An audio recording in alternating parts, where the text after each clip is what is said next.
Nous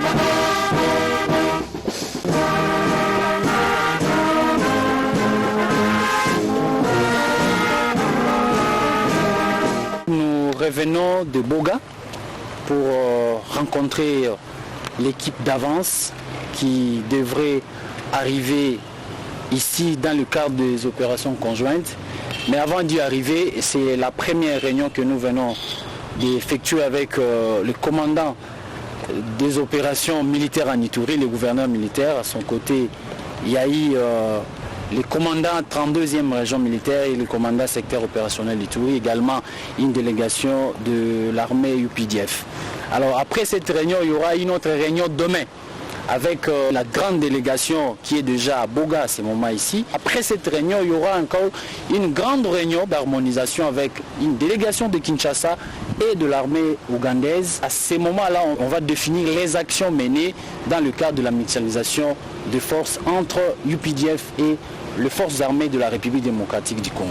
Et donc nous demandons à la population de rester calme. UPDF, ce n'est pas la première fois qu'il soit en Ituri, vous le savez, dans les opérations conjointes de Boga, Bourassi, Tchabi. Et donc c'est dans ces cadres-là, la population doit être calme, apaisée, parce que tout ce qui doit se faire, nous allons communiquer de manière officielle. Et c'est là pour l'intérêt de la population tout entière de l'Ituri. Parce que notre effet final recherché dans ces opérations conjointes, c'est la paix et la sécurité de nos populations. De continuer à vaguer librement à ces occupations, de faire confiance tout d'abord à cette armée et aux institutions de la République. Il ne s'agit pas d'une attaque, parce que si c'était d'une attaque, moi je ne devrais pas être à Boga avec l'UPDF. Et donc soyez-en sûrs que nous sommes là pour vous, avec vous. Pour vous et par vous, nous allons revivre la paix dans toute quiétude. Et à ce moment ici, le vivre ensemble doit nous caractériser. N'oublions pas les contextes. Nous sommes dans un contexte d'agression. Et donc la population doit aiguiser du patriotisme, de l'amour du prochain et surtout de donner la bonne information. De ne pas jouer le jeu de l'ennemi, parce que si vous jouez le jeu de l'ennemi, vous serez considéré comme un ennemi. Continuons à vivre comme nous avons toujours vécu ici dans la ville de Bunia. Ça fait déjà 4 ans. La situation est sous contrôle. Nous continuerons toujours dans cet élan.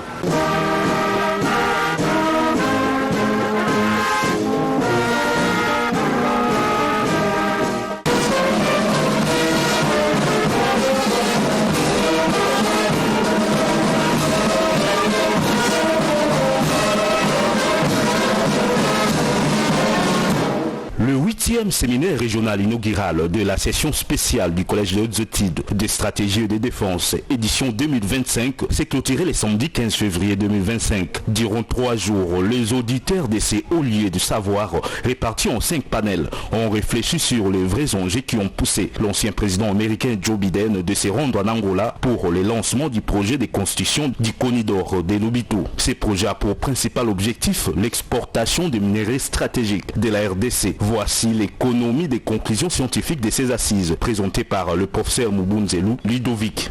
Le collège des hautes études des stratégies de défense se veut être un creuset, voire un vivier de réflexion et d'analyse approfondie dans une optique de veille et d'anticipation stratégique.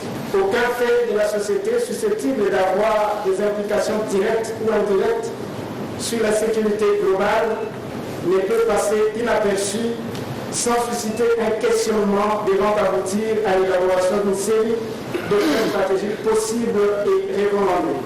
C'est pour cela que la grande-messe sur les corridors de Lobito, tenue en Angola au début du mois de décembre 2024, et dont on sait qu'il tirera sa source à partir de Kolwezi en République démocratique du Congo, a retenu l'attention particulière du Collège de hautes études des stratégies et de défense. Comme à l'ouverture, le général-major Ndaiwel Okura Christian, chef d'état-major de la force terrestre, a représenté le vice-premier ministre, ministre de la Défense nationale. Il a, dans son mot de clôture, promis de transmettre les résolutions de ces assises à la hiérarchie avant de déclarer clos ces séminaires. Pour clôturer ces importants séminaires régionaux, permettez-moi de dire que je ne doute pas que les savantes réflexions de ce séminaire régional qui ont accouché de résolutions pertinentes à propos des enjeux du millénaire prochain, les enjeux liés au corridor de l'Obito, que cet important travail tant scientifique que stratégique sera présenté aux plus hauts décideurs de ce pays et qu'ils en tiendront compte. Ainsi, au nom de son Excellence, Monsieur le Vice-Premier ministre, ministre de la Défense nationale et ancien combattant, je déclare clos le séminaire régional tenu à Kinshasa au Collège des hautes études de stratégie et de défense du 13 au 15 février 2025.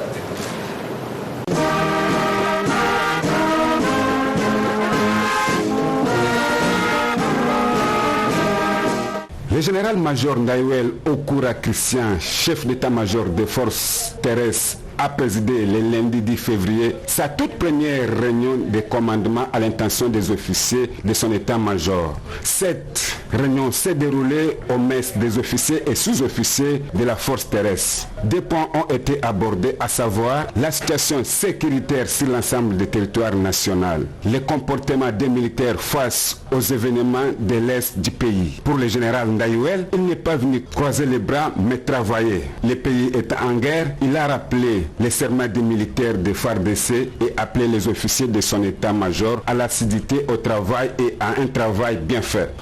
Je vous le dis, nous sommes en guerre. Alors dans cet état de guerre-là, il y a beaucoup de choses qui doivent changer.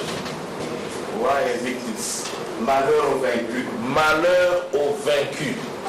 Si parmi vous, il y a des gens qui veulent figurer dans la liste des vaincus, ça ne sera pas avec moi. Dans la défense de la RDC, je ne ferai pas partie des vaincus. Derrière le commandant suprême, derrière la nation congolaise, nous allons gagner. Le chef d'état-major de la force terrestre a aussi instruit les chargés des opérations de mettre les militaires en alerte. Je charge le directeur des opérations de nous amener à un commandement rapidement, un plan de contingence. Je charge le chef du département des opérations de travailler avec le bataillon QG pour que nous ayons un piquet consistant, capable d'assumer les rôles de notre force terrestre dans la défense du quartier et dans la défense de la ville.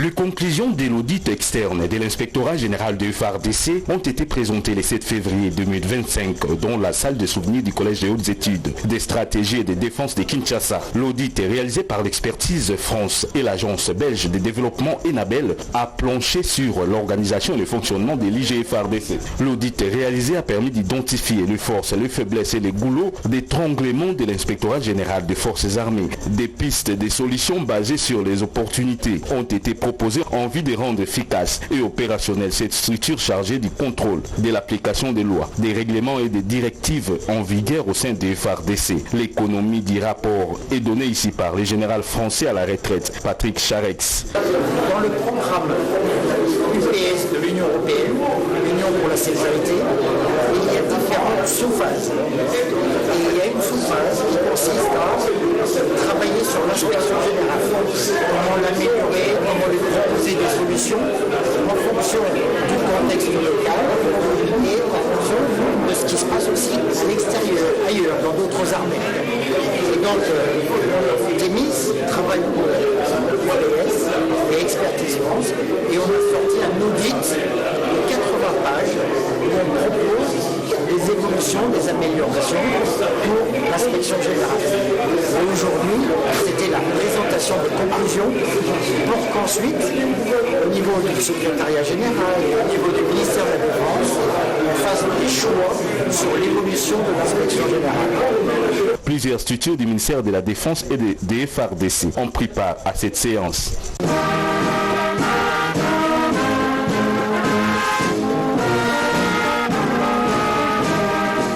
L'inspectorat général des forces armées de la République démocratique du Congo a procédé le vendredi 7 février 2025 au contrôle biométrique et physique des militaires inactifs et des ayants droit des militaires décédés de la garnison de Kinshasa. Cette opération administrative organisée à l'état-major de l'inspectorat général de FARDC a concerné ceux qui avaient manqué les contrôles de 2024 pour une raison ou une autre. Pour être éligible, chacun devrait être muni d'une justification valable, comme l'explique ici le lieutenant-colonel Kibala Kimbiengwabi, coordonnateur central de cette opération de contrôle. Rouge ou noir, il n'y a pas de juste milieu. Ça va? Vie et non-vie. Vrai ou faux. Point barre. Ne discutez pas avec les gens. Recevez les gens, installez-les, écrivez, vous allez voir, vous allez vous parler entre vous, c'est inutile, en tout cas, ne soyez pas trop mécanique, soyez trop pédagogue. Recevez seulement, et les machines nous ont déjà aidés. Ce que vous voulez dire à cet homme-là est déjà dans la machine. Est-ce que ça nécessite que vous ayez un cours de débat? Non, moi je crois non. Chaque fois qu'il y aura un quoi, je serai toujours avec vous. Venez, posez la question, appelez-moi, nous allons voir ce que nous allons faire.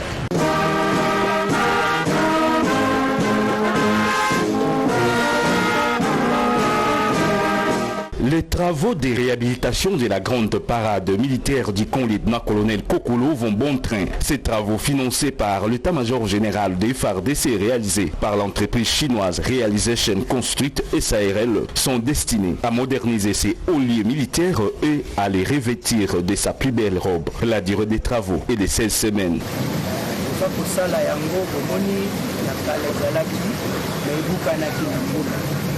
Ntango tosali calcul préféré kobongisa yango ezala na bonne condition. Yango omoni wana toza kosala yango ti tobwaka mai ti na place ekokomela. Donc toza kokende kitoko makasi na délai parce que tokosala misala oyo na délai ya 16 semaines. 16 semaines, tout consommer déjà au moins 5 semaines. Donc, nous avons dit 11 semaines, la possible de avec l'appui de l'état-major général, Naïbi Ketokolo.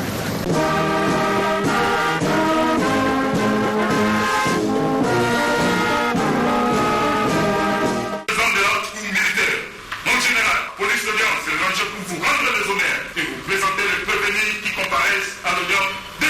La haute cour militaire a condamné le jeudi 6 février 2025 à Kinshasa le colonel Kalamba Mikobe Mike à 20 ans de servitude pénale principale. Les prévenus soldats de deuxième classe Mwati Mousseboa, Amita Bangala Daniel, Mbaya Fabrice ont quant à eux écopé chacun 10 ans de servitude pénale principale. Le colonel Kalamba, ancien commandant de la brigade interarmée de la garde républicaine, et ses prévenus sont reconnus coupables de meurtre de 40 et deux adeptes de la foi messianique dénommés Wazalendo à Goma. Le crime a été perpétré à l'issue des manifestations organisées contre la MONUSCO par les leaders de ces groupes politico-religieux. Le prophète Ephraïm Bissimois, le mercredi 30 août 2023 dans la ville de Goma. Le colonel Kalamba et les 3 militaires de son unité avaient interjeté l'appel à la haute cour militaire contre l'arrêt de la cour militaire du Nord Kivu rendu le lundi 2 octobre 2023 et qui les avait condamnés à la peine capitale pour les faits évoqués si haut. Irrecevable sa conscience de la partie civile pour le décès de M.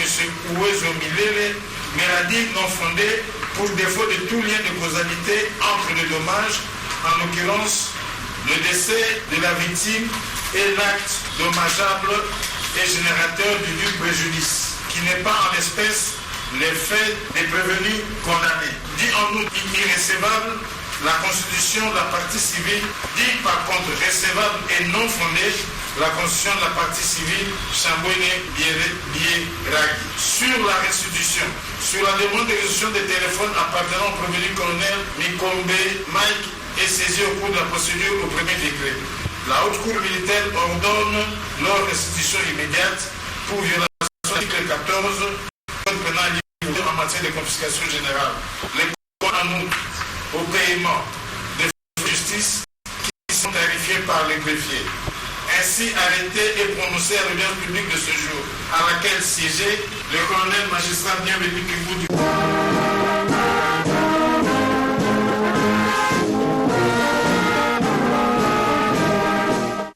Le tribunal militaire de garnison de Bukavu, présidé par le major magistrat Amsini Lazare, a siégé en audience foraine en matière de flagrance ce lundi 10 février 2025 dans l'enclos du cercle sportif hippique dans la commune d'Ibanda, en ville de Bukavu.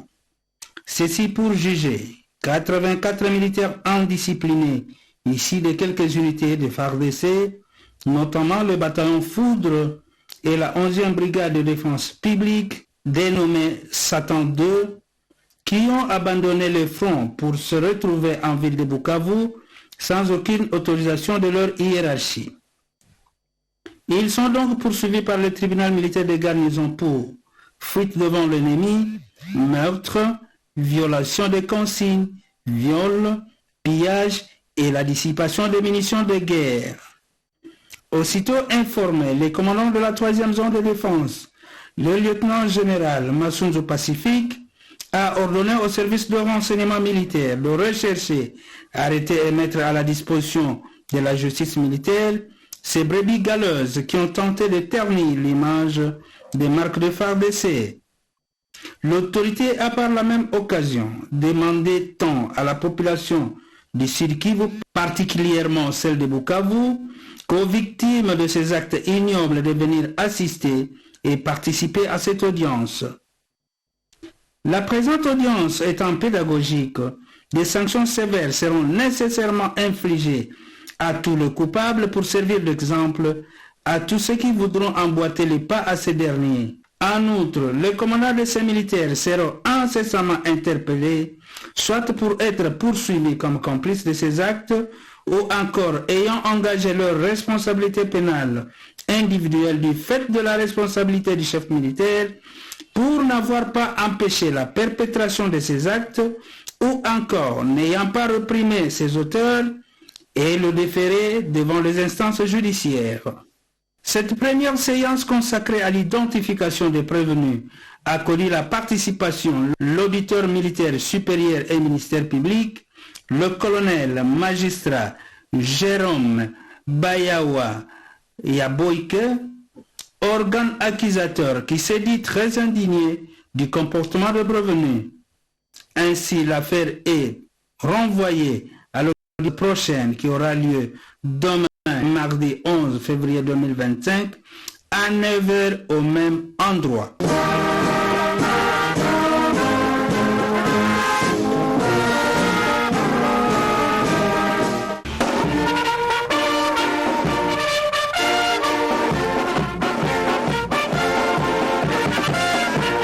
Le vice-premier ministre de la Défense nationale et des anciens combattants, Guy Kabombo Mwadianvita, est arrivé le lundi 11 février 2025 à Beni pour une visite de travail. Après l'accueil à l'aéroport de Beni Mavivi par le gouverneur militaire de la province du Nord Kivu, le général-major Kakule Somo Eva, le ministre de la Défense nationale a présidé des conseils de sécurité locale élargis. Une situation sécuritaire prévalant dans cette province lui a été présenté par le gouverneur militaire du Nord Kivu, le général-major Kakule Somo Eva.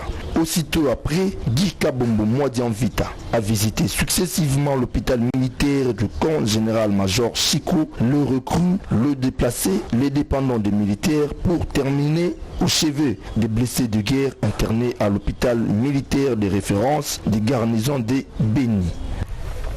En visite de travail dans les grands nord de la province du Nord Kivu, le vice-premier ministre, ministre de la Défense nationale et des anciens combattants, Guy Kabombo Mwadianvita, a le mardi 11 février 2025 visité le quartier général avancé du Fort Nord en territoire de Lubero. Il était accompagné du lieutenant-général Icharigonja Ndourou Jacques, chef d'état-major général adjoint des FARDC en charge des opérations et des renseignements, et de quelques députés nationaux du Nord Kivu.